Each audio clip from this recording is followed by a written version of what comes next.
أعوذ بالله من الشيطان الرجيم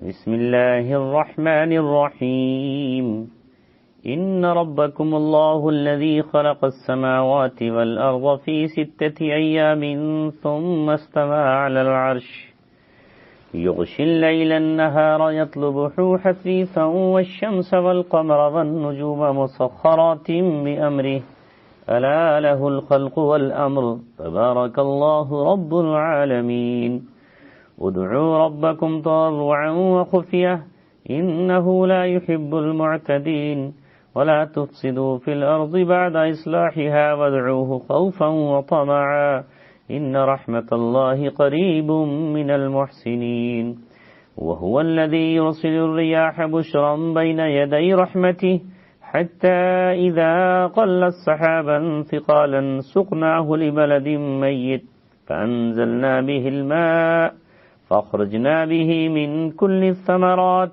كذلك نخرج الموتى لعلكم تذكرون والبلد الطيب يخرج نباته بإذن ربه والذي خبث لا يخرج إلا نكدا كذلك نصرف الآيات لقوم يشكرون صدق اللہ العلی العظیم۔ سورہ اعراف کی تفسیر کا سلسلہ جاری ہے۔ بیچ میں سفر کی وجہ سے 3 ہفتے یہ سلسلہ منقطع رہا۔ اللہ تبارک و تعالیٰ کی ایسی ہی کچھ مرضی تھی، ہوتا وہی ہے جو اللہ تبارک و تعالیٰ چاہتا ہے۔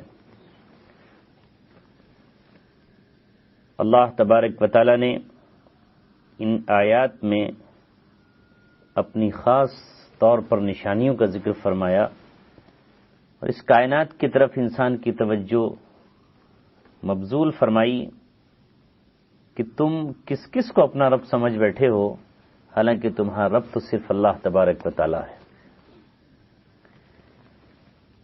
اللہ وہی ہے، ان ربکم، بے شک تمہارا رب اللہ ہے، اللہ ہی ہے۔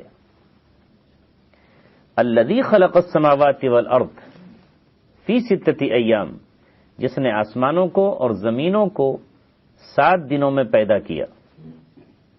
ثم استوى علی العرش، پھر وہ عرش پر جلوہ نما ہوا۔ یغشی اللیل النہار، ہاں وہی اللہ تبارک و تعالی جو رات کو دن پر ڈھانپ دیتا ہے اور پھر دن اس کے پیچھے پیچھے چلا آتا ہے، تیزی کے ساتھ دوڑتا ہوا چلاتا ہے۔ والشمس والقمر والنجوم، ہاں جس نے سورج کو اور چاند کو اور ستاروں کو پیدا کیا، مسخرات بامری، اس طرح کہ وہ اس کے حکم کے تابع ہیں۔ الا لہ الخلق والامر، خبردار اسی کی پیدائش ہے اور اسی کا حکم چلتا ہے۔ تبارک اللہ رب العالمین، بہت ہی برکت والا ہے اللہ جو تمام جہانوں کا پروردگار ہے۔ مشرکین عرب یہ بات تو جانتے تھے کہ اللہ تبارک و تعالیٰ ہی نے کائنات کو پیدا کیا ہے، لیکن شیطان نے بڑی چالاکی سے ان میں یہ عقیدہ پیدا کر دیا کہ خالق تو اللہ تبارک و تعالیٰ ہی ہے، لیکن اس نے اپنے کچھ دیوی اور دیوتا اور کچھ شریک بنا لیے ہیں جو دنیا کا انتظام وہ دیکھتے ہیں۔ اللہ تبارک و تعالیٰ تو بنا کے فارغ ہو گیا ہے، باقی یہ دیوی یا دیوتا جو ہیں ان کی حیثیت ہے اللہ تبارک و تعالیٰ کے مددگاروں کی اور معاونین کی، کہ یہ اللہ کی مدد کرتے ہیں، ان کو اس نے انتظام سپرد کر دیا ہے۔ اس آیت کے اندر جو بھی آپ کے سامنے ایک آیت تلاوت کی گئی ہے، اس میں اللہ تبارک و تعالیٰ نے فرمایا کہ ایسا بالکل نہیں ہے، بلکہ آج بھی اختیار اسی کا چلتا ہے، انتظام اللہ تبارک و تعالیٰ ہی فرماتا ہے۔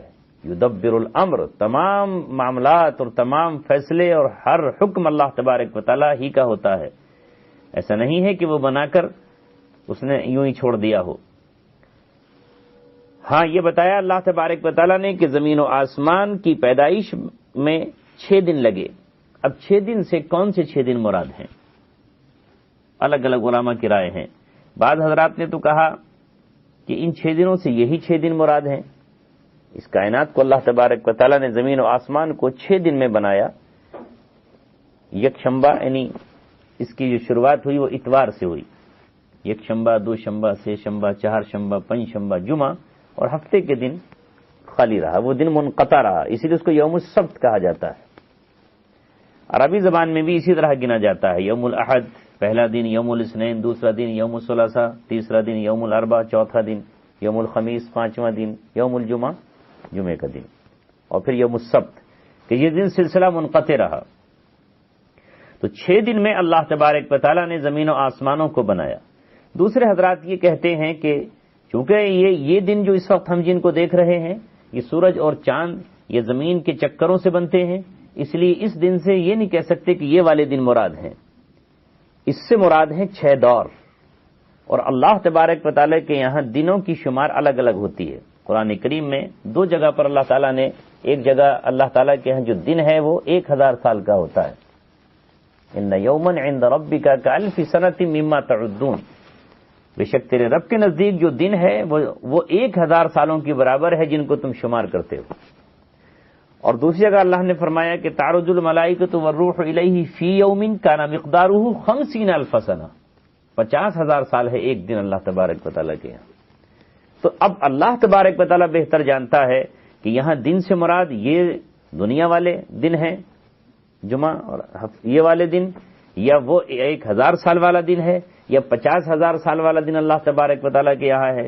نہیں معلوم کہ اللہ تبارک و تعالیٰ نے اس مخلوقات کو، کائنات کو کیسے پیدا کیا. اللہ تبارک و تعالیٰ چاہتا تو یہ ایک کلمہ کن سے سب چیزیں پیدا ہو سکتی تھیں، اس میں دنوں کی قطعاً ضرورت نہیں تھی. لیکن اللہ تبارک و تعالیٰ کی حکمت نے یہی چاہا کہ اس کائنات میں رفتہ رفتہ، آہستہ آہستہ، دھیرے دھیرے چیزیں بڑھیں اور وہ وجود میں آئیں، تاکہ اس سے بھی اللہ تبارک و تعالیٰ کی قدرت کے مناظر اور مظاہر جھلکیں. جیسے آپ کھیتی کو لے لیں تو کھیتی ایک دم نہیں ہوتی کہ ادھر بیج ڈالا اور آنن فانن اٹھ کر نہیں آتی، بلکہ وہ پہلے اپنی سوئی نکالے گی کھیتی کی، پھر اس میں پتے نکلیں گے، پھر کوپلیں نکلیں گی، پھر اس پر پھول آئیں گے، پھر اس پر پھل آئیں گے، پھل پھر ہواؤں سے اور سورج کی روشنی ان تمام چیزوں سے پکیں گے. تو کوئی بیج تیار ہوتا ہے 3 مہینے میں، کوئی 6 مہینے میں، کوئی سال بھر میں، کوئی 10 سال میں، کوئی 5 سال میں. یہ سب اللہ تبارک و تعالیٰ کی قدرت کے مناظر ہیں. آپ سرسوں کے زمانے میں کھیت پر پہنچ جائیں تو پیلے پیلے پھول پورے سرسوں کے نظر آئیں گے، تو اللہ تبارک و تعالیٰ کی قدرت جھلکتی ہے.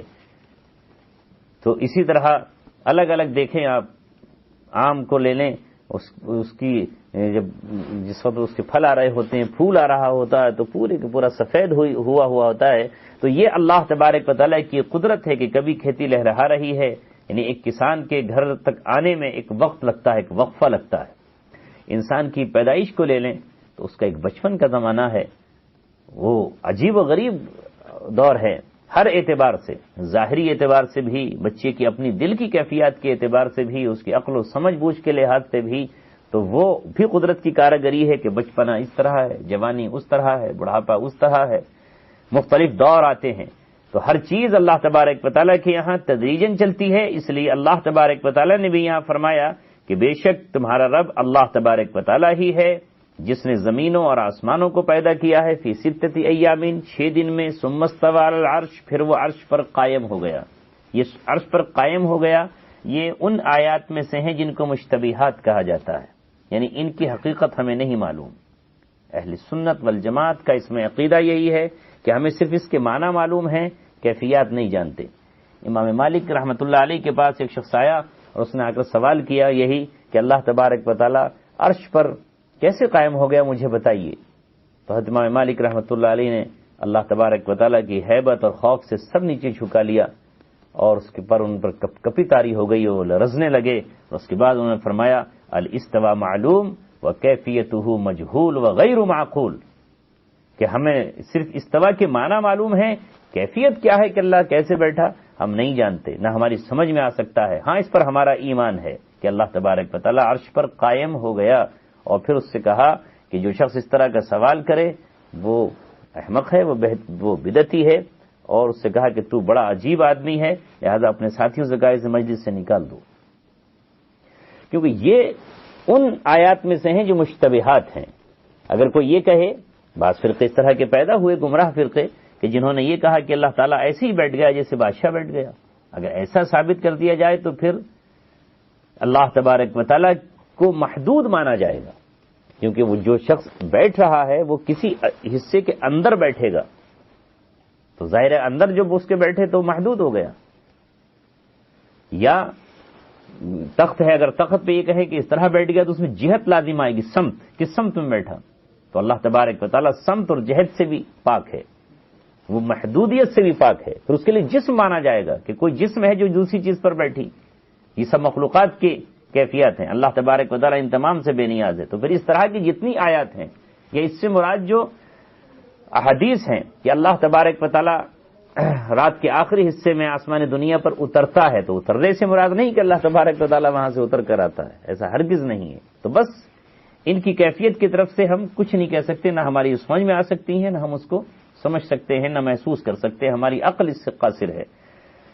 لہذا دوسری تعویلات پھر کی علماء نے، پھر اس کے مطلب کیا لیا جائے گا؟ مطلب یہ لیا جائے گا کہ اللہ تعالیٰ کا اشارہ یہ ہے کہ اس نے ان کو پیدا کیا، اور پیدا کرنے کے بعد جس طرح ایک بادشاہ اپنی حکومت کے انتظام اور انصرام دیکھتا ہے، اسی طرح اللہ تعالیٰ نے پھر اب اس کا انتظام اپنے ہاتھ میں لے لیا۔ اللہ تبارک و تعالیٰ کا اشارہ ہے اس سے کہ جیسے کیسے سمجھایا جا سکتا ہے، بادشاہ جس طرح اپنے انتظامات دیکھتے ہیں اس طرح اللہ تبارک و تعالیٰ نے اس پھر کائنات کا انتظام دیکھا، اور وہ ایسے بے خبر نہیں ہے جیسے بعض لوگوں کا عقیدہ ہے کہ اللہ تبارک و تعالیٰ پھر بے خبر ہو گیا اور بنا کر اس نے رفتہ رفتہ اس چیز کو ایسے ہی چھوڑ دیا۔ یغشی اللیل النہار، جو رات کو دن پہ ڈھانپ دیتا ہے، ایسے جیسے دن نے رات کی چادر اوڑھ لی ہو اور دن چھپ گیا ہو رات میں۔ یطلبہ حسیسا، اب بعض حضرات نے تو اس کا ترجمہ کیا ہے کہ وہ رات اس کے پیچھے لگی رہتی ہے تیزی سے، حسیس کے معنی آتے تیزی سے سرگرم رہتی ہے، اور بعد نے دن کا ترجمہ کیا اور دن اس کے پیچھے آتا رہتا ہے، ابھی رات نے ڈھانپا اور ابھی دن پھر آ گیا، ابھی دن ابھی پھر رات۔ تو یہ اللہ تبارک و تعالیٰ نے کیسا نظام بنایا ہے، خود بخود چل رہا ہے کہ آپ کو ہمیں کچھ نہیں کرنا پڑتا، کہ دن اور اب پھر رات، دن اور پھر رات، اور اس میں کوئی خطا اور غلطی نہیں ہوتی۔ یہ اشارہ کیا اللہ تبارک و تعالیٰ نے کہ وہ اللہ ہے، آسمانوں کو اس نے بنایا، دن اور رات کو بھی اسی نے بنایا۔ سارے انسان مل کر چاہیں کہ نہیں اب ہم دن کر لیں، نہیں ہو سکتا، سورج کو اس وقت نکال لیں، نہیں ہو سکتا، الا یہ کہ اللہ تبارک و تعالیٰ ہی اپنے نبی کے ذریعے کوئی معجزہ ہی دکھانا چاہے، وہ ایک الگ بات ہے۔ والشمس، اور سورج، والقمر، اور چاند، والنجوم، اور ستارے اسی نے پیدا کیے ہیں، اور پیدا ہی نہیں کیے، مسخرات بامرہ، اس کے حکم کے تابع ہیں، یعنی اس کے اللہ تبارک و تعالیٰ کے کنٹرول میں ہے۔ یہ جس کو جب اس نے گھومنے کے لیے کہا ہے تبھی وہ گھومے گا، کب اس کو نکلنا ہے تبھی وہ نکلے گا، دن میں نکلنا ہے کہ شام کو نکلنا ہے، ستاروں کو کب نکلنا ہے، ستارے دن میں نہیں جگمگاتے، رات کو جگمگاتے ہیں، دن میں سورج نکلتا ہے، پھر ان میں کتنا فاصلہ ہے، کس کو کس مدار میں گھومنا ہے، وہ اللہ تبارک و تعالیٰ کے حکم کے تابع ہیں۔ کتنے ستارے ہیں جو ابھی تک زمین پر آئے ہی نہیں ہیں، ان کی روشنی ابھی تک آئی ہی نہیں، اس زمین تک نہیں آئی ہے، کتنوں کی ہزاروں سال بعد آئی ہے، یہ سب اللہ تبارک و تعالیٰ کے حکم کے تابع ہیں۔ الا لہ الخلق، خبردار اسی کی پیدائش ہے، والامر، اور اسی کا حکم چلتا ہے، ایسا نہیں ہے کہ بنایا تو اسی نے ہے، وہ حکم کوئی اور کر رہا ہو، بلکہ اللہ تبارک و تعالیٰ ہی نے ایسا کیا ہے۔ تبارک اللہ رب العالمین، بہت ہی برکت والا ہے وہ، بہت ہی برکت والا ہے وہ جو تمام عالمین کا رب ہے۔ رب کہہ کر اللہ تبارک و تعالیٰ نے فرمایا کہ رب وہ ہے جو سب کا انتظام دیکھ رہا ہے، سب کی نگرانی کر رہا ہے، سب کی تربیت کر رہا ہے۔ رب تربیت کرنے والا، ہر چیز کی تربیت اللہ نے کی ہے۔ ایک مچھلی کے بچے کو کس نے تیرنا سکھایا ہے؟ ہم کیا کہ اسے بتاتے ہیں کہ یوں تیرو یوں تیرو، اللہ تبارک و تعالیٰ سکھاتا ہے۔ ایک پرندے کے بچے کو پڑھانا کون سکھاتا ہے؟ اللہ تبارک و تعالیٰ اس کی تربیت کرتا ہے۔ اپنا رزق جہاں جہاں ہے کون تلاش کرتا ہے؟ یہ سب اللہ رب العزت تمام عالموں کا، تمام جہانوں کا وہ رب ہے۔ جب رب وہ ہے تو پھر پکارا کسے جائے، پھر آواز کسے دی جائے، پھر اپنی امیدیں کس سے لگائی جائیں، پھر ڈرا کس سے جائے، پھر کس سے اپنے مسائل رکھے جائے، اسی سے۔ فرمایا ادعوا ربکم، تو تم اپنے رب کو پکارو، تضرعا، عاجزی کرتے ہوئے، گڑ گڑاتے ہوئے، انکساری کرتے ہوئے، اس کو پکارو وخفیتن، اور چپکے چپکے۔ یہ کیوں کہا اللہ تعالیٰ نے پہلے کہ خالق وہی ہے اور انتظامات اس کے ہاتھ میں ہیں؟ شیطان نے یہی بات گھڑی کہ مشرکین عرب نے فرشتوں کو خدا کی بیٹیاں بنا دیا کہ اللہ تبارک و تعالیٰ کی بیٹیوں کو راضی کر لو، اپنے ابا کو راضی کر لیں گی، بیٹیاں راضی رہیں گی تو ان کے باپ بھی راضی رہیں گے۔ جیسے ہندوؤں کے یہاں انہوں نے دیوی دیوتاؤں کو بنا لیا مشرکین نے کہ ان کو راضی کر لو، یہ فلاں کا اوتار ہے، یہ اس کا اوتار ہے، یہ اس کا اوتار ہے، یہ وہ ہے، یہ راضی ہو جائیں گے تو پھر وہ بھی راضی ہو جائے گا۔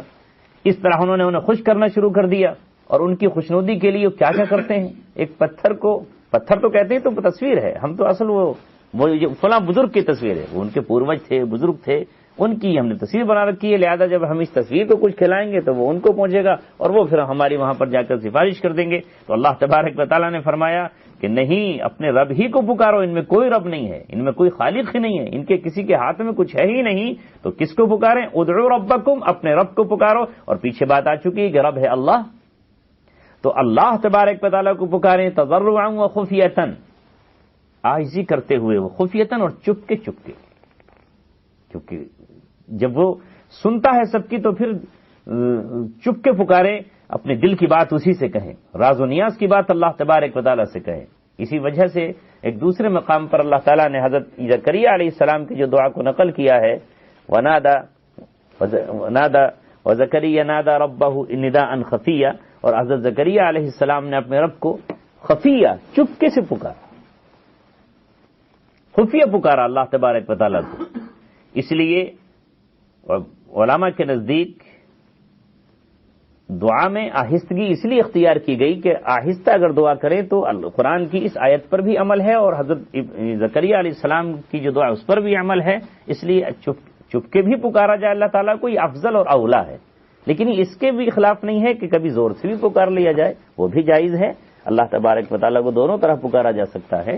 لیکن افضل کی جہاں تک بات ہے وہ یہ ہے کہ راز و نیاز کی بات اللہ تبارک و تعالیٰ چپ کے آپ کہیں، جو آپ جانے، آپ کا رب جانے اس سے کیا بات رکھنی ہے، اپنا دکھڑا کس طرح سنانا ہے، اپنی کون کون سی چیزیں اس سے رکھنی ہے۔ ان اللہ لا يحب المعتدین، اور اللہ تبارک و تعالیٰ حد سے آگے بڑھ جانے والوں سے محبت نہیں کرتا، انہیں پسند نہیں کرتا، کیونکہ اللہ تبارک و تعالیٰ نے حد قائم کر رکھی ہیں۔ اسلام نام ہی حدود کا ہے، تو حد جو کراس کرے گا، جو حدود اللہ نے بنائی ہیں، ان کراس کرنے والوں کو اللہ تبارک و تعالیٰ پسند نہیں فرماتا۔ یعنی شریعت کی خلاف ورزی، جو حکم اللہ تبارک و تعالیٰ نے دیے ہیں ان کی خلاف ورزی کرنے والے اللہ کے محبوب ہرگز نہیں ہو سکتے، اللہ ان سے محبت نہیں کرتا۔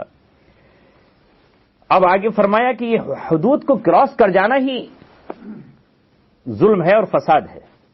حدود کو کراس کرنا ہی تو ظلم ہے۔ مثلا ایک گورنمنٹ نے ریڈ لائٹ لگا رکھی آپ کے اس کے لیے کہ بھئی آپ کا ایکسیڈنٹ نہ ہو، پہلے یہ لوگ نکل جائیں پھر آپ نکل جائیں، اب ادھر والے بھی جو ہے بھاگ رہے ہیں اور ادھر والے بھی بھاگ رہے ہیں، تو کیا ہوگا؟ فساد ہوگا کہ نہیں ہوگا؟ اچانک ادھر سے کوئی آ گیا تو وہ ٹکرائے گا، ادھر سے کوئی آیا تو یہ ٹکرائے گا۔ تو جس نے بھی اس حد کو پار کیا کہ حد یہ بنا دی کہ یہاں پر سفید پٹی ڈال دی کہ بھئی سفید پٹی سے آپ اپنی گاڑی آگے نہ بڑھائیں، جب آپ دیکھیں کہ لال اشارہ ہو رہا ہے تو، اور ہرا اشارہ ہو رہا ہے تو آپ آگے چلیں۔ لیکن اب کوئی شخص اس کو دیکھے ہی نہیں اور اس پٹی سے آگے کھڑا ہوا ہو بالکل، اور سارے لوگ آگے کھڑے ہوں، تو ظاہر ہے جو گزرنے والے ہیں وہ ایک دوسرے کے چکر مارتے ہوئے جب جائیں گے تو یہی تو فساد ہے۔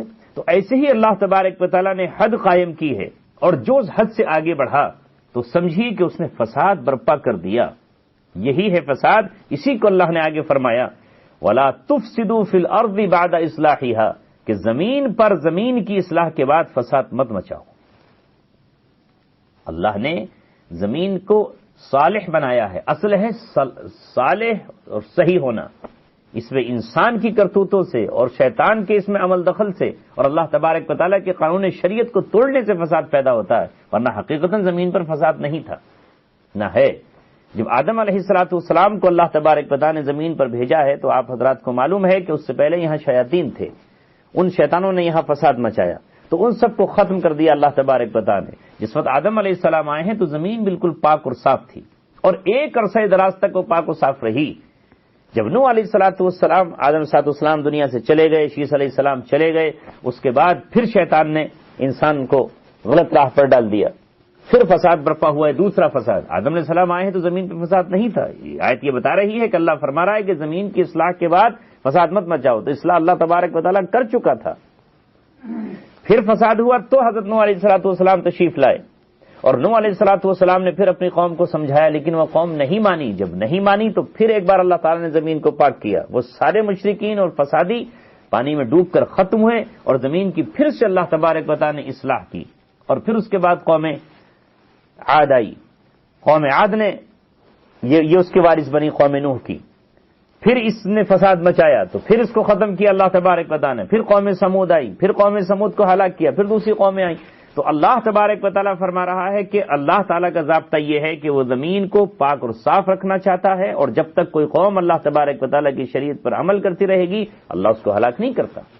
وہ ہلاک تبھی ہوتی ہے جب وہ ظلم کرتی ہے اور انتہا کو بڑھ جاتی ہے، اور ظلم سب سے بڑا ظلم یہ ہے کہ اللہ کا قانون توڑا جائے۔ دنیا کی حکومتوں کی نظر میں بھی تو ظلم وہی ہے کہ جو قانون توڑا جائے۔ تو اللہ تبارک و تعالیٰ کی زمین پر اللہ تبارک و تعالیٰ کی مخلوق انسان ہو کر جب وہ اللہ کا قانون نہ مانے اور شیطان کی باتوں کو ماننے لگے، یہی فساد کہلاتا ہے شریعت کی اصطلاح میں۔ اسی کا حکم دیا گیا وَلَا تُفْسِدُوا فِي الْأَرْضِ بَعْدَ إِصْلَاحِهَا، کہ زمین پر اس کی زمین کی اصلاح کے بعد فساد مت مچاؤ۔ وَادْعُوهُ خَوْفًا وَطَمَعًا، پھر دوبارہ سے حکم دیا اللہ تعالیٰ نے، یہ اسی جملے کی تفصیل ہے جو پیچھے آیا کہ اسی کو تم پکارو۔ وہاں تو یہ تھا کہ عاجزی کے ساتھ پکارو اسے، اور چپ کے اسے پکارو، اپنی بڑائی مت رکھو اس کے سامنے۔ اللہ کو پکارنے کا سب سے افضل طریقہ اللہ نے خود ہمیں بنا کر دے دیا، وہ ہے نماز، جس میں ہر طرح کی عاجزی شامل ہے، رکوع بھی ہے، سجدہ بھی ہے، پیشانی کا اور ناک کا زمین پہ رکھنا بھی ہے، گھٹنے اور ہاتھوں کا زمین پر رکھنا بھی ہے، زبان سے اللہ کی حمد و ثنا بھی ہے، اور زبان سے اپنی عاجزی بھی ہے۔ یعنی سب چیزیں اللہ تبارک و تعالیٰ نے اس لیے یہ عبادت افضل ترین عبادت قرار پائی، اور اسے اللہ تبارک و تعالیٰ نے آخری امت کے لیے کم از کم 5 وقت فرض قرار دیا۔ صرف مجبوری کی حالات میں یہ گنجائش دی گئی کہ ان حالات میں آدمی اگر رکوع سجدے پہ قادر نہ ہو تو وہ رکوع سجدے پہ قادر نہ ہو تو نہ کر سکے، لیکن جن چیزوں پر وہ قادر ہے ان کو ادا کرے۔ سفر میں اجازت دے دی گئی کہ وہ 4 رکعت کی 2 رکعت ادا کر لے، لیکن ہاں ادا ضرور فرمائے۔ تو یہ ہے اللہ تبارک و تعالیٰ کو پکارنے کا سب سے بہترین اور جامع طریقہ، جسے نماز کہا گیا۔ پھر اللہ نے یہاں فرمایا وَادْعُوهُ خَوْفًا وَطَمَعًا، اللہ تبارک و تعالیٰ کو اسی کو پکارو آپ، خوف کے ساتھ بھی، ڈرتے ہوئے بھی، اور امید کرتے ہوئے بھی، دونوں چیزیں۔ یہاں امید کیوں دلائی گئی؟ امید اس لیے رکھی گئی کہ بعض مشرک قوموں نے اللہ تبارک و تعالیٰ کے تصور کو ایسا بنا کر پیش کیا کہ وہ تو بہت جلالی ہے اور جلا ڈالے گا اور بھسم کر دے گا اور وہ تو خاک کر دے گا، اور اسے تو جب تک فلاں بچے کی آپ بلی نہیں دیں گے اور اس کو خون نہیں چڑھائیں گے تب تک وہ راضی نہیں ہوگا۔ یہ سب چیزیں گھڑی کس نے؟ شیطان نے۔ لہذا وہ اس طرح ہے کہ وہ تو بالکل مایوس ہو گئے کہ نہیں، اسے نہیں پکارا جا سکتا، پہلے اسے راضی کرنے کے لیے خون چڑھانا ہے، یہ کرنا ہے، وہ کرنا ہے، وہ کرنا ہے۔ یہاں اللہ تعالیٰ نے کہا کچھ کرنے کی ضرورت نہیں ہے، وَادْعُوهُ خَوْفًا وَطَمَعًا، ڈر رہو تب بھی اسی کو پکارو اور امید کے ساتھ اسے پکارو۔ وہ جہاں ایک طرف جلال اس کی صفت ہے تو وہیں کمال بھی اس کی صفت ہے، جہاں غضب اس کی صفت ہے وہیں اعلیٰ درجے کی رحمت بھی اس کی صفت ہے۔ تو ایک بندہ دوسروں کو پکارنے کے بجائے سیدھے اللہ تبارک و تعالیٰ کو پکارے، ان رحمت اللہ قریب من المحسنین، بے شک اللہ تبارک و تعالیٰ کی رحمت احسان کرنے والوں کے اور نیکیاں کرنے والوں کے قریب ہے۔ تو جو لوگ سمجھ رہے ہیں کہ اللہ کی رحمت کیسے آ جائے گی، آ نہیں سکتی، بعض لوگوں نے کہہ رکھا ہے کہ صاحب واسطہ بواسطہ ہی جو ہے پہنچا جاتا ہے۔ دنیا میں بھی یہی طریقہ ہے کہ پہلے آپ چھت پر نہیں جا سکتے ہیں، پہلے زینے سے چڑھیں گے پھر اس طرح چڑھیں گے۔ یہ سب چیزیں اس زمانے میں بھی چل رہی تھیں، آج بھی اسی طرح سے آتی ہیں۔ نہیں صاحب اللہ تعالیٰ کو تو ہم ایسے نہیں ہو سکتے، پہلے ان کا ہاتھ پکڑیں پھر ان کا پکڑیں پھر ان کا پکڑیں پھر ان کا پکڑیں۔ یہاں اللہ تبارک و تعالیٰ نے کہا کہ اگر ڈائریکٹ بھی کوئی اللہ تبارک و تعالیٰ کو پکارے اور اللہ کہے تو اللہ تعالیٰ اس کی پکار کو سنتا ہے۔ وَادْعُوهُ خَوْفًا وَطَمَعًا، اسی کو امید کے ساتھ بھی، مایوس نہ ہو جائیں۔ اس لیے اللہ تبارک و تعالیٰ کے حبیب نے فرمایا کہ کوئی آدمی یہ نہ کہے کہ صاحب ہماری دعائیں قبول نہیں ہوتی، ہماری تو وہ سنتا ہی نہیں، ایسا بالکل نہ کہے، بلکہ ایک آدمی جب دعا کرے تو اس یقین کے ساتھ دعا کرے کہ میری دعا قبول ضرور ہوگی۔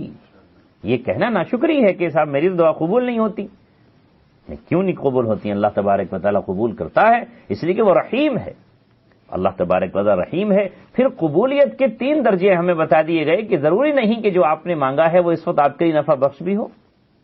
کبھی کبھی بیمار جو ہے پانی مانگتا ہے، لیکن ڈاکٹر کہتے ہیں کہ نہیں ابھی پانی مت دینا 2 گھنٹہ، تو اس وقت تو اسے اب وہ پانی مانگ رہا ہے اور اس کے مطالبہ پورا نہیں کیا جا رہا، لیکن ڈاکٹر سمجھتا ہے کہ اس وقت پانی بہت نقصان دہ اس کے لیے، یہ تو موت واقع ہو جائے گی، تو اس کو روکا جاتا ہے۔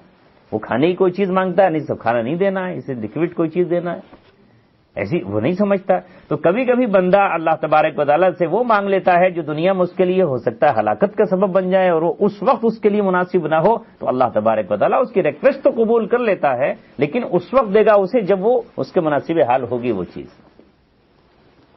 اور پھر کچھ ایسی چیزیں ہیں کہ اللہ تبارک و تعالیٰ اپنی مصلحت سے اسے اس وقت نہیں دیتا۔ ایک باپ اپنے بیٹے کو فوراً جو وہ ناسمجھ ہوتا ہے تو مال نہیں دیتا، اس کے نام سے اکاؤنٹ میں جمع کرتا رہتا، اس کے نام سے الگ جمع کرتا ہے اسی کا، لیکن اس وقت اس کے حوالے نہیں کرتا۔ تو ایسی اللہ تعالیٰ کو پتا ہے کہ میرے بندے کے ابھی کتنے اعمال جنت کے لائق ہیں اور ابھی کتنے کم ہیں، اب اسے اگر دنیا ہی میں دے دوں تو پھر آخرت میں کیا کرے گا، وہاں پریشان ہوگا۔ تو بعض دعاؤں کو اللہ تبارک و تعالیٰ قبول مکمل فرما لیتا ہے، لیکن اسے آخرت کے لیے ذخیرہ بنا دیتا ہے۔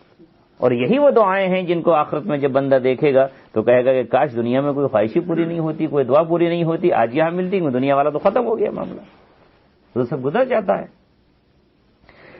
اللہ رب العزت فرماتا ہے کہ اللہ کی رحمت محسنین کے قریب ہے، اور محسنین کے 2 ترجمے آپ کے سامنے آ چکے ہیں کہ ایک تو ہے احسان، یعنی نیکی کرنے کو بھی احسان کہا جاتا ہے، اور دوسرے احسان کا شریعت میں ایک درجہ ہے کہ کوئی آدمی ایسی طرح عبادت کرے جس کی پیش نظر صرف اللہ کی ذات ہو اور کوئی پیش نظر نہ ہو۔ اس سے نماز کے بارے میں آیا کہ آپ اس طرح نماز پڑھیں کہ لم تکن تراہ، گویا تم اللہ کو دیکھ رہے ہو۔ اگر یہ کیفیت نہ پیدا ہو سکے، کیونکہ اللہ کو دیکھا نہیں ہے بندے نے، تصور قائم کیسے رہے گا، تو پھر فعل نہ ہو، اگر یہ کیفیت پیدا نہ ہو فإنہ یراک، تو یہ خیال تو رہے کہ وہ مجھے دیکھ رہا ہے۔ تو یہ نماز ہی نہیں بلکہ ہر عبادت، اس سے کہنے کا مقصد یہ ہے کہ جب کوئی بھی عبادت کرے تو وہ اللہ کی پیش نظر ہو، تو یہ شخص احسان کرنے والا، یعنی یہ محسنین ہے، کیونکہ اس کا مقصد دنیا نہیں، آدمی نہیں، شہرت نہیں، ریاکاری نہیں، کسی اور کی رضامندی نہیں، صرف اللہ کی رضامندی ہے۔ تو اب اس شخص کے قریب ہے اللہ تبارک و تعالیٰ کی رحمت۔ تو دنیا کی بعض قوموں نے جو اللہ تبارک و تعالیٰ کا تصور بڑا خوفناک اور بھیانک اور نرا ڈر والا پیدا کر دیا تھا کہ وہ نئے سے نہیں سنتا ہے کسی کی بھی، پہلے اس کو یہ ہوتا ہے اور وہ تو بڑی شکتیشالی ہے اور بڑا جلالی ہے، لہذا تو اس کو اللہ نے بار بار قرآن میں کہا نہیں، وہ اس کی رحمت تو بہت قریب ہے۔ پھر آگے اللہ نے فرمایا کہ دیکھو اس کی نشانیاں، هو الذی یرسل الریاح، وہی ہے اللہ تبارک و تعالیٰ کے جو ہواؤں کو بھیجتا ہے، بشرم بین یدی رحمتی، اپنے ابر رحمت سے پہلے وہ خوشخبری سنانے والی ہوائیں بھیج دیتا ہے، جسے ہم مانسون کہتے ہیں، جو بڑی سہانی ہوائیں ہوتی ہیں، کیسی بھینی بھینی ہوا چلتی ہے، برسات آنے سے پہلے دل کھل اٹھتے ہیں کہ بس اب بارش ہونے والی ہے۔ تو اللہ تبارک و تعالیٰ اپنی بارش ابھی نہیں آئی، بارش کو اللہ نے رحمت سے اپنے تعبیر کیا ہے کہ اپنی رحمت سے پہلے اللہ تبارک و تعالیٰ ہواؤں کو بھیجتا ہے، خوشخبری لے کر آتی ہیں، وہ ہوا کا پیغام لے کر آتی ہیں، ہوائیں پیغام لے کر آتی ہیں کہ بارش آنے والی ہے۔ حتی اذا اقلت سحابا ثقالا، یہاں تک کہ وہ بہت بھاری بھاری بادلوں کو اٹھا لیتی ہیں۔ اقلت کہنے کا مطلب یہ ہے کہ اتنے بھاری بادلوں کو اٹھا لیتی ہیں بنا کسی پریشانی کے۔ دنیا کی کرین بوجھ اٹھاتی ہے، چر چر چر بولتی ہے، ذرا سا بوجھ اٹھاتی ہے تو چوں چوں کرنے لگتی ہے کہ بھاری پتھر اٹھا رہی ہے، لیکن یہ ہوائیں اللہ تبارک و تعالیٰ کی اتنے بڑے بڑے بادل اٹھاتی ہیں اور انہیں کوئی بوجھ محسوس نہیں ہوتا۔ اقلت بڑا قلیل سا بوجھ محسوس ہونا ہے، ایسا نہیں کہ سب لدی ہوئی جا رہی ہیں اور بڑی آواز نکل رہی ہے ان میں سے کچھ نہیں، اور کتنا پانی ہوتا ہے۔ اگر کہیں بادل ذرا سا پھٹ جائے پورے شہر غرق ہو جاتے ہیں ایک ذرا سا بادل کا ٹکڑا پھٹنے سے۔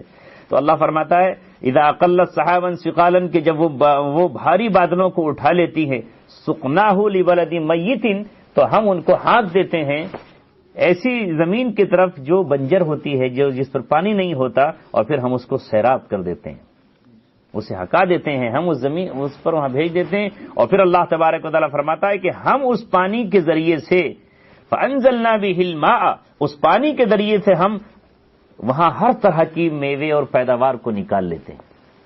تو کہاں ہوائیں ہوتی ہیں اور کہاں سے مانسون اٹھ کر آتا ہے اور کس جگہ پہ برستا ہے، اس شہر کے لوگ سمجھتے ہیں اب بارش ہوئی، نہیں ہوتی، ارے ساری ہوائیں اڑا کے لے گئی، پتہ چلا کہ وہاں یہاں نہیں ہوئی، وہاں پر ہو گئی۔ تو یہ اللہ تبارک و تعالیٰ فرما رہا ہے کہ ہم لے کر جاتے ہیں انہیں، ہم ہکاتے ہیں، فرشتوں کو اس پر ہم نے لگا رکھا ہے، لبلد میت، ایسے شہر کے لیے جس کو مردہ کہا جائے گا، یعنی وہاں کی زمین خشک پڑی تھی، سوکھی پڑی تھی، کوئی سبزہ اس پر نہیں تھا، فانزلنا بھی، ہم نے پھر اس کے ذریعے سے پانی برسایا، فاخرجنا بھی ماء، فاخرجنا بھی من کل الثمرات، تو پھر ہم نے اس کے ذریعے سے ہر طرح کے پھل نکال دیے۔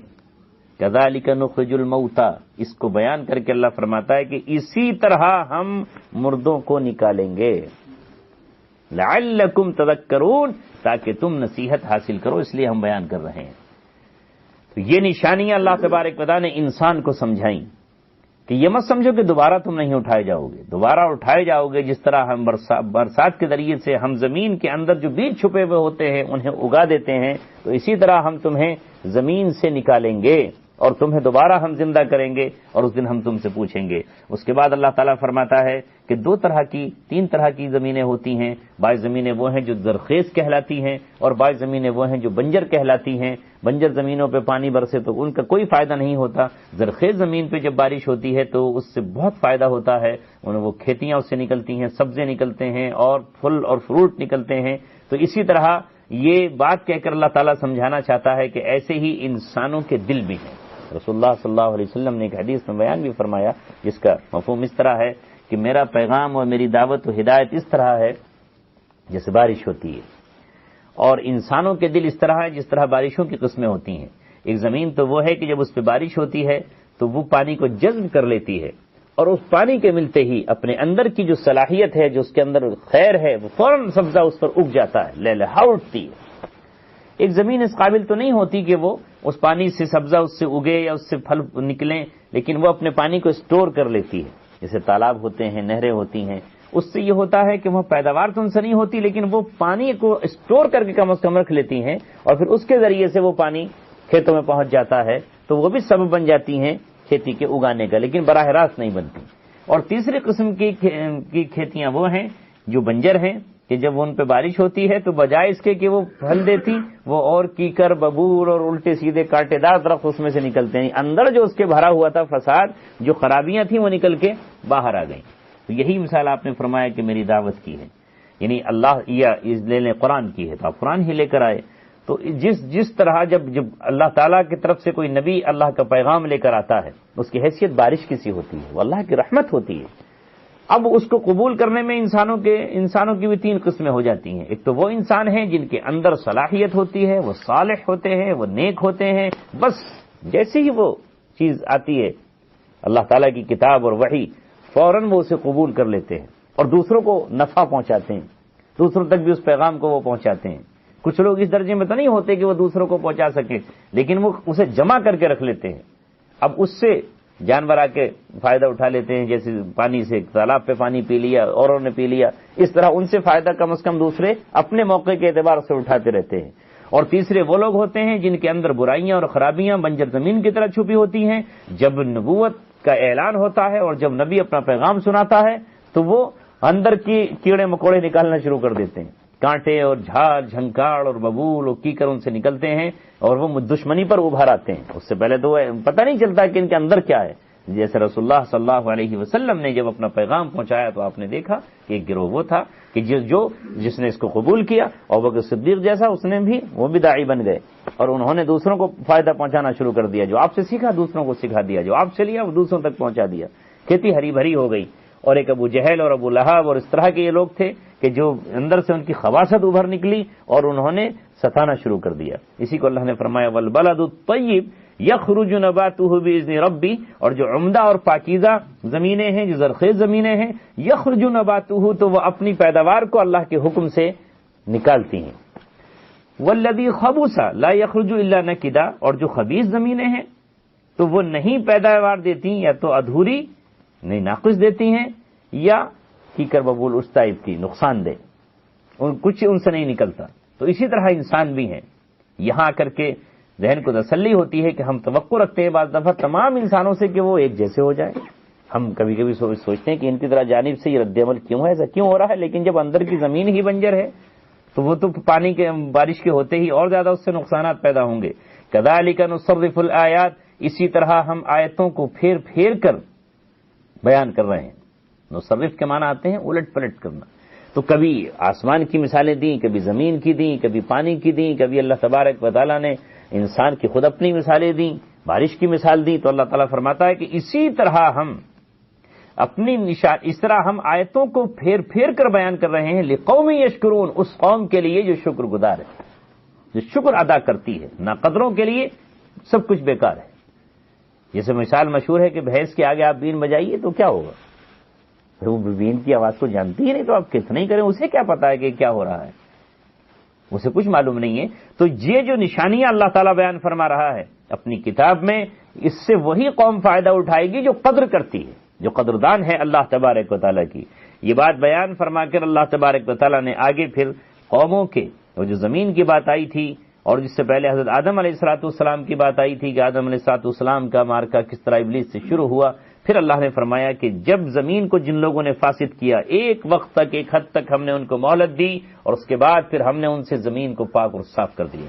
یہ کہنے کا مقصد قریش مکہ کو سمجھایا جا رہا ہے کہ ابھی مہلت ہے، ابھی وقت ہے، ابھی ہوش کے ناخن لے لو، ابھی ایمان قبول کر لو، ورنہ تمہارا بھی صفایا ایسے ہی ہم کریں گے جس طرح ہم نے قوم نوح، قوم عاد، قوم سمود اور دیگر قوموں کا کیا ہے، لہذا تم بھی نہیں بچ پاؤ گے، تم ابھی اکڑ میں ہو، تم بھی کہہ رہے ہو کہاں ہے عذاب، لے کے آؤ ہم دیکھیں گے۔ اسی طرح وہ بھی قومیں کہا کرتی تھیں۔ تو اگلا رکوع چھوٹا بھی ہے، اس کا ترجمہ کیے دیتا ہوں۔ اللہ تبارک و تعالیٰ نے اس میں حضرت نوح علیہ السلام سے شروعات کی، مختصر واقعہ بیان کیا، تفصیلی واقعہ سورہ ہود میں اللہ نے بیان کیا ہے۔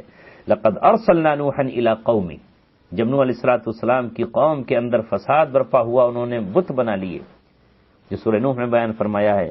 حضرت نوح علیہ السلام نے اپنی قوم سے کہا تھا کہ بھئی چھوڑ دو ان کو، یغوث ہے، ود ہے، نصر ہے، اس طرح کے انہوں نے مجسمے بنا کر ان کی پرستش شروع کر دی۔ اور روایات سے پتہ چلتا ہے کہ آدم علیہ السلام کے بعد زمین پر شرک پرستی نہیں تھی۔ شیطان آیا اور بڑی خوبصورت شکل میں اس نے آ کر یہ کہا کہ ارے صاحب، یہ تو آپ کے بزرگوں کی تصویریں ہیں، کہ تو آپ کے باپ دادا بڑے نیک تھے، ان کے ہاتھ پر تو یہ کرامت واضح ہوئی، ان کے ہاتھ پر تو یہ چیز ہوئی، یہ ہوئی، تم اتنے گئے گزرے ہو کہ کم از کم ان کی تصویر نہیں بنا کے رکھ سکتے؟ یہ تصویر بنانے میں کیا حرج ہے، ان کی تصویر بنا کے گھر میں ٹانگ لو، کم از کم تھوڑا دیکھتے رہو گے کہ ہاں یہ ہمارے پوروج تھے، بزرگ تھے۔ تو پہلے یہاں سے شروعات کی، اور اس کے بعد جب ایک نسل گزری تو اگلی نسل کو اس نے کہا ارے صاحب یہ تو بڑے نیک تھے، کم از کم ان کے صبح کوٹ کے پھول نہیں چڑھا سکتے ان کے اوپر، اور صبح کو پھول چڑھانا شروع کر دی۔ اگلی نسل آئی تو پہلے تو خالی پینٹنگ کی تصاویر تھیں، اس کے بعد اس نے کہا کہ ارے پینٹنگ کی تصاویر تو آج ادھر ہو گئی، کل ادھر ہو گئی، یہ پتھروں کی تراش لو، یہ درا دنوں تک قائم رہیں گی۔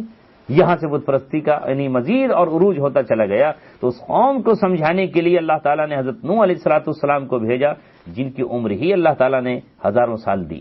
950 سال تو ان کی دعوت کا حکم ہے، 40 سال میں ان کو نبوت ملی، تو یہی 1000 سال بیٹھ جاتے ہیں، اور طوفان نوح کے بعد وہ 60 سال زندہ رہے، تو 1000 سال سے بھی ان کی زیادہ عمر ہوتی ہے۔ 1000 950 سال تک وہ اپنی قوم کو سمجھاتے رہے، اتنی طویل اللہ تعالیٰ نے ان کو عمر دی۔ ہم لوگ تو رسول اللہ صلی اللہ علیہ وسلم کے صدقے میں بہت کنسیشن لیے ہوئے ہیں، زیادہ لمبا چوڑا جو ہے کسی سے مناظرہ کرنے کی ضرورت نہیں ہے۔ آپ نے فرمایا میری امت کی جو امت کا اوسط ہے وہ میری عمر کا اوسط ہے 63 64 65۔ آپ دیکھ رہے ہیں اس وقت آدمی 60 سال کا ہو جاتا ہے تو لگتا ہے کہ ارے بہت ہو گئے۔ اب سے پہلے 100 سال کا آدمی لگتا تھا کہ آپ بڑھاپے کی طرف چلے، لیکن اب تو 50 55 تک سب بوڑھے نظر آ رہے ہیں، سب سمجھ لیتے ہیں کہ بھئی اب بوڑھے ہو گئے، اب آگے۔ تو ہمیں تو بہت تھوڑے دنوں محنت کرنی ہے، بہت مختصر سی زندگی محنت کرنی، انہیں کتنی محنت کرنی پڑی اور کس طرح کام کیا اور انہوں نے کیسی محنتیں کی۔ اللہ تعالیٰ فرماتا ہے لقد ارسلنا نوحا الی قومی، یقیناً ہم نے نوح علیہ السلام کو ان کی قوم کی طرف بھیجا۔ فقال یا قوم اعبدوا اللہ، انہوں نے اپنی قوم سے کہا کہ میری قوم اللہ تبارک و تعالیٰ کی عبادت کرو۔ ما لکم من الہ غیرہ، تمہارے لیے اس کے سوا کوئی معبود نہیں ہے، عبادت کا حق صرف اللہ تبارک و تعالیٰ ہی کو ہے، کوئی نہیں ہے۔ انی اخاف علیکم عذاب یوم عظیم، اور میں تمہارے سلسلے میں ایک بڑے دن کے عذاب سے مجھے ڈر ہے۔ بڑے دن کے عذاب سے دو طرف اشارہ ہے، یا تم علیہ السلام یہ کہنا چاہتے ہیں کہ قیامت کے دن عذاب تمہیں آئے گا اگر تم اسی طرح شرک کرتے رہے اور اللہ کی طرف نہیں آئے، یا انہیں یہ بتانا چاہتے ہیں کہ دنیا ہی میں ایک ہولناک عذاب سے تم دوچار کیے جاؤ گے، دنیا میں بھی نہیں بچو گے۔ تو یوم عظیم سے وہ پانی والا دن بھی مراد ہو سکتا ہے اور آخرت کا بھی ہو سکتا ہے۔ تو کہہ رہے ہیں انی اخاف علیکم عذاب یوم عظیم، میں خوف کرتا ہوں تمہاری طرف سے بڑے دن کے عذاب سے۔ قال الملأ من قومی، تو ان کی قوم کے جو سردار تھے، جو رؤسا تھے، جو عمرا و مالدار طبقہ تھا، انہوں نے کیا کہا؟ اس نے انا لنراک فی ضلال مبین، ارے ہم تو آپ کو کھلی ہوئی گمراہی میں دیکھ رہے ہیں، تم بھٹک گئے ہو، باپ دادا کا دین یہ تھا، تم کہاں جا رہے ہو؟ یہ کون سی بات کرنے لگے؟ یہ توحید کی بات، یہ کیسی کون سی بات کر رہے ہو؟ کس شریعت کی بات کرنے لگے ہو؟ کون سی تہذیب لے کر آ رہے ہو تم؟ یہ نئی بات آپ نے کون سی شروع کر دی؟ قال الملأ من قومی، ان کے قوم کے سرداروں نے کہا، بڑے لوگوں نے کہا، انا لنراک فی ضلال مبین، کہ ہم تو تمہیں بھٹکا ہوا دیکھ رہے ہیں، تم تو بھٹک گئے، تم تو کھلی گمراہی میں ہو، تم راستہ تم بھٹکے ہو، ہم نہیں، ہم بالکل ٹھیک ہیں۔ نوح علیہ الصلوۃ والسلام نے کہا یا قومی لیس بی ضلالہ، اے میری قوم میں گمراہی میں نہیں ہوں، لیس بی ضلالۃ، ان کا ایک مفسر نے بڑا شاندار ترجمہ کیا کہ مجھے تو گمراہی چھو کر بھی نہیں گزری، تو مجھے گمراہ کہہ رہے ہو، ولکنی رسول من رب العالمین، لیکن میں تمام جہانوں کے پروردگار کی طرف سے میسنجر ہوں، پیغمبر ہوں، رسول ہوں میں۔ رسول کے معنی ہے پیغام پہنچانے والا، میں تو تمام جہانوں کے پروردگار کا پیغمبر ہوں، ان کا اللہ کا پیغام لے کر آیا ہوں۔ ابلغکم رسالات ربی، میں تمہیں اپنے رب کے پیغام پہنچا رہا ہوں، میرے رب نے مجھے یہ میسج دیا میں وہ دے رہا ہوں، یہ میسج دیا میں یہ دے رہا ہوں، مجھے یہ حکم دیا میں یہ دے رہا ہوں تمہیں۔ ابلغکم رسالات ربی، کیونکہ ہر باطل کا یہی ہے کہ وہ نبیوں کو غلط قرار دیتا ہے، لیکن نبی عام لوگوں کی طرح ڈاؤٹ میں نہیں آ جاتے، کبھی وہ سوچنے لگے کہیں ہم ہی تو غلط نہیں ہیں۔ آج کے مسلمان سوچنے لگتے ہیں کہ ہم ہی تو غلط نہیں ہیں، ہو سکتا ہے یہ ویسٹرن کنٹریز والے زیادہ صحیح ہوں، لیکن نبی ان سے کہتے ہیں ارے ہم بالکل صحیح ہیں، تم غلط ہو۔ تو وہ کہہ رہے ہیں کہ ابلغکم رسالات ربی، میں اپنے رب کے پیغام تمہیں پہنچا رہا ہوں، وانصح لکم، اور میں تمہاری خیر خواہی کر رہا ہوں۔ دیکھیے ان کی بات سے وہ جذباتی نہیں ہوئے، نہ انہیں الٹا سیدھا کوئی جواب دیا، بڑا خوبصورت جواب انہیں کہ میں پیغام پہنچا رہا ہوں، وانصح لکم، تم مجھے یہ سمجھ رہے ہو میں تمہارا خیر خواہ ہوں، واعلم من اللہ ما لا تعلمون، اور یہ بات بھی کہی کہ پڑھا لکھا میں ہوں، تم مجھے ان پڑھ سمجھ رہے ہو، تم سمجھ رہے ہو میرے پاس علم نہیں ہے، تمہارے پاس علم ہے نہیں، وَأَعْلَمُ مِنَ اللَّهِ، اور میں اللہ تعالیٰ کی طرف سے وہ علم رکھتا ہوں جو تم نہیں رکھتے، وَأَعْلَمُ، میں وہ جانتا ہوں، یوں کہہ لیجیے جو میں نے ترجمہ پہلے کیا وہ کر لیجیے، وَأَعْلَمُ، علم تو میرے ہی پاس ہے، وَأَعْلَمُ مِنَ اللَّهِ، اللہ تعالیٰ نے جو علم دیا ہے وہ میرے پاس ہے، مَا لَا تَعْلَمُونَ، جو تمہارے پاس نہیں ہے۔ آج ساری دنیا کی گمراہ قوموں کے سامنے اہل مسلمان کو یہی کہنا چاہیے کہ ہمارے پاس اللہ کی کتاب ہے، تمہارے پاس کہاں؟ ان کے پاس تو ہے ہی نہیں۔ تو اصل علم تو اللہ کی طرف سے جو ہمارے پاس آیا وہ ہمارے پاس ہے۔ اسلام کیا ہے یہ ہم بتائیں گے، وہ تھوڑی ہمیں بتائیں گے کہ اسلام کیا ہے، وہ کیا بتائیں گے جو جانتے ہی نہیں، وہ کیا بتائیں گے، تو ہم بتائیں گے کہ اسلام کیا ہے، یہ قرآن کیا ہے، اللہ تبارک و تعالیٰ۔ وہی نوح علیہ السلام نے کہا وَأَعْلَمُ، مجھے زیادہ کہنے کی تمہیں ضرورت نہیں ہے، وَأَعْلَمُ مِنَ اللَّهِ مَا لَا تَعْلَمُونَ، مجھ پر اللہ کی وحی آتی ہے تو جو علم میرے پاس ہے وہ تمہارے پاس نہیں ہے۔ پھر آگے کہا أَوَعَجِبْتُمْ أَن جَاءَكُمْ ذِكْرٌ مِّن رَّبِّكُمْ عَلَىٰ رَجُلٍ مِّنكُمْ، کیا تم تعجب کرتے ہو اس بات پر کہ تمہارے پاس تمہارے رب کی طرف سے ایک نصیحت نامہ آ گیا ہے ایک ایسے شخص پر کہ جو تمہیں میں سے ہے؟ یعنی ہمیشہ کافروں نے اس بات پہ اعتراض کیا کہ صاحب یہ تو فلاں کے بھتیجے ہیں، یہ تو ہماری طرح شخص ہیں، بازار میں کھاتے ہیں، ادھر پیتے ہیں، تو یہ ہمارے یہ کیسے جو ہے وہ ہمارے ساتھ جو ہے وہ یہ نبی کیسے ہو سکتے ہیں؟ ان کے ذہنوں میں تصور یہ تھا کہ نبی تو فرشتہ ہوگا، دوسری جنس سے ہوگا۔ تو وہ یہ بات کہہ رہے ہیں کہ تمہیں تعجب کیوں ہے اس بات پر کہ تمہارے رب کی طرف سے ایک نصیحت نامہ آ گیا ایک ایسے شخص پر جو تمہیں میں سے ہے۔ کیوں آیا ہے؟ لِيُنذِرَكُمْ، تاکہ وہ تمہیں ڈرائے۔ اگر فرشتہ آتا تمہیں کہاں دکھتا، اور اگر فرشتہ تمہیں ڈراتا تو تم کہتے کہ صاحب یہ تو فرشتہ ہے۔ وہ اگر کوئی بات کہتا تم سے کہ یہ مت کرو، کہتے صاحب اس کو یہ کہ کیا کہہ رہا ہے ہم سے، نہ بھوک لگتی ہے نہ پیاس لگتی ہے۔ تو اللہ نے اپنے نبیوں کو انسانوں ہی میں سے منتخب فرمایا اور مردوں میں سے اللہ تبارک و تعالیٰ نے چنا، چونکہ مرد کامل بنائے اللہ رب العزت نے، تو اس لیے تاکہ وہ تم کو ڈرائے، وَلِتَتَّقُوا، اور تاکہ تم ڈر جاؤ، تم بچ جاؤ ان چیزوں سے جن سے وہ بچا رہا ہے، وَلَعَلَّكُمْ تُرْحَمُونَ، اور تاکہ تم پہ رحم کیا جائے۔ یعنی ابھی بھی اللہ نے بت پرستی شرک پرستی کے بعد بھی فوراً ہلاک نہیں کیا۔ اندازہ لگائیے 950 سال تک اللہ نے مہلت دی، کتنی لمبی مہلت کی، ابھی بھی توبہ کر لیں، تو تاکہ وہ تم کو ڈرائے کہ دیکھو اللہ کا عذاب آ جائے گا، پکڑ سے اس کی بچ جاؤ، اگر تم چاہو تو تم بچ جاؤ، تتقو، تم بچ جاؤ اس سے، ولعلکم ترحمون، اور جب تم تقوی اختیار کر لو گے، نافرمانیوں سے بچو گے، تو تم پر رحم کیا جائے گا اور اللہ تعالیٰ تمہیں قبول کر لے گا۔ لیکن اللہ فرماتا ہے کہ نہیں مانا انہوں نے، فکذبوہ، انہوں نے ان کو جھٹلا دیا، انہوں نے ان کو جھٹلا دیا۔ فانجیناہ والذین معہ فی الفلک، تو ہم نے ان کو یعنی نوح علیہ السلام کو، والذین معہ، اور جو ان کے ساتھ تھے کشتی میں، ان کو بچا لیا۔ وَأَغْرَقْنَا الَّذِينَ كَذَّبُوا بِآيَاتِنَا، اور ہم نے ان کو غرق کر دیا جنہوں نے ہماری آیتوں کو جھٹلایا تھا، وہ سب کے سب پانی میں ڈوب کے ختم ہو گئے۔ إِنَّهُمْ كَانُوا قَوْمًا عَمِينَ، حقیقت یہ ہے کہ وہ قوم اندھی تھی، اندھی تھی وہ۔ مفسرین نے لکھا کہ اندھی دل کے اندھا پن کہا جا رہا ہے یہاں، تھوڑی کہ پوری قوم اندھی ہوگی، نوح علیہ السلام کی ایک بھی ان میں حق والا نہیں ہوگا، آنکھیں تھیں لیکن دل کی آنکھیں ان کی بند تھیں۔ جب دل کی آنکھ بند تھی تو انہیں حق نظر نہیں آیا، دل کی آنکھ بند تھی تو انہیں وحی کا نور نظر نہیں آیا، اسلام کی طرف ان کے دل مائل نہیں ہوئے۔ لہذا جس طرح اندھے کو نظر نہیں آتا سیاہ اور سفید، اسی طرح ان کو بھی حق نظر نہیں آیا، اور بالآخر یہ ہوا کہ اللہ تبارک و تعالیٰ کی طرف سے حجت پوری ہوئی، اور نوح علیہ السلام نے اللہ کے حکم ہی سے جب مکمل ہو گئی حجت تو ہاتھ اٹھا دیے کہ اللہ اب ان میں سے کسی کو مت چھوڑ، اور نتیجہ یہ ہوا کہ پوری کی پوری قوم ڈبا دی گئی۔ یہ نوح علیہ السلام کا واقعہ، اس کے بعد ہے حضرت عاد، ان کا قوم عاد کا، ہود علیہ السلام۔ اللهم صل على محمد وعلى آل محمد كما صليت على إبراهيم وعلى آل إبراهيم إنك حميد مجيد ربنا ظلمنا أنفسنا وإن لم تغفر لنا وترحمنا لنكونن من الخاسرين۔ اے اللہ ہم سب کے خطاؤں کو معاف فرما، ہماری غلطیوں کو معاف فرما۔ ہم نے اس وقت ہاتھ اس لیے آپ کے سامنے پھیلائے ہیں کہ آپ نے ہی ہمیں حکم دیا ہے کہ اے بندو مجھے عاجزی و انکساری کے ساتھ پکارو۔ اے مولا ہم لجاجت کے ساتھ گڑ گڑاتے ہوئے اپنے سروں کے ساتھ تجھ سے عافیت مانگتے ہیں، ہمیں عافیت نصیب فرما۔ عمروں میں برکت مانگتے ہیں، برکت عطا فرما۔ تیری ذات ہی بابرکت ہے، تو ہی برکت والا ہے، اور یہ برکت صرف مومنین کو تو عطا فرماتا ہے۔ ہم جس لفظ برکت کہہ رہے ہیں کسی زبان کے ڈکشنری میں اس کے معنی بیان نہیں کیے جا سکتے، یہ اتنا عظیم معنی ہے جو صرف عربی زبان اس پہ قادر ہے۔ اے مولا ہماری ہر چیز میں برکت عطا فرما، زندگی میں، علم میں، مال میں، اولاد میں، ہر چیز میں برکت نصیب فرما۔ اے خالق کائنات تیرا کرم ہمیشہ ہمارے ساتھ ہے، تیری رحمتیں ہم پہ برس رہی ہیں، ورنہ ہماری کیا ہمت کہ ہم قدم بڑھا سکیں، زبان کھول سکیں۔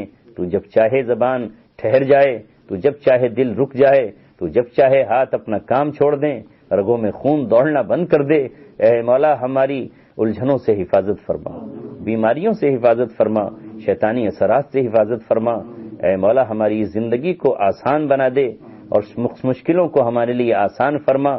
تو آسان کر دے تو آسان ہو جائے، جس طرح ایک ممتحن اگر کسی بچے کو ایک لفظ بتا دے اس کا پورا سوال آسان ہو جاتا ہے، اور اگر ممتحن نہ بتائے تو بیچارہ پورے 4-6 گھنٹے پریشان حال ہو کر کے پسینے پسینے ہو کر اپنا ٹائم گزارتا ہے۔ اے مولا تو ہماری زندگی کے اس امتحان کو آسان فرما دے، اور کل قیامت میں ہمارا حساب آسان لے لینا۔ اے مولا کریم ہماری حساب کو آسان فرما دینا۔ تو نے سخت حساب لیا تو ہم حساب نہیں دے پائیں گے، پانی کے قطرے کا کہاں حساب دیں گے؟ اے مولا جو نعمتیں ہم تیری استعمال کر رہے ہیں ہم کہاں حساب دے پائیں گے؟ تیری بہت بڑی ہم پر نعمتیں ہیں، ذرہ نوازیاں ہیں، تیری کرم فرمائیاں ہیں۔ اے مولا ہمیں شکر کی توفیق مرحمت فرما، راتوں کو تنہائی میں اٹھ کر تیرے سامنے رونے کی ہمیں توفیق ہو جائے۔ اے مولا کریم اس کا ہم پر فضل فرما دے۔ یہ سلسلہ قرآن کے درس و تفسیر کا شروع ہے، اے مولا کریم برسوں سے شروع ہے، برسوں کی تمام تفاسیر کو قبول فرما۔ جتنے حضرات اس اعلان کے بعد بیٹھ جاتے ہیں کہ قرآن پاک کا ترجمہ ہوگا، اے مولا ان حضرات کے بیٹھنے کو قبول فرما۔ جو گھنٹہ جو وقت انہوں نے اس پر دیا ہے ان کے شائن شان اس جہاں میں بدلہ عطا فرما اور آخرت میں بدلہ عطا فرما۔ جن حضرات نے سلسلہ شروع کیا اور اب تک قائم کیے ہوئے ہیں، اے مولا کریم ان حضرات کو دونوں جہان میں اس کا بدلہ نصیب فرما۔ اے رب کریم ہمارے اوپر بہت سی ذمہ داریاں ہیں اور ہر دن ذمہ داریوں کو بڑھاتا چلا جاتا ہے۔ اے رب کریم ان کی ادائیگی کی توفیق مرحمت فرما، ہمیں بھوک سے محفوظ فرما، ذلت و افلاس سے ہماری حفاظت فرما۔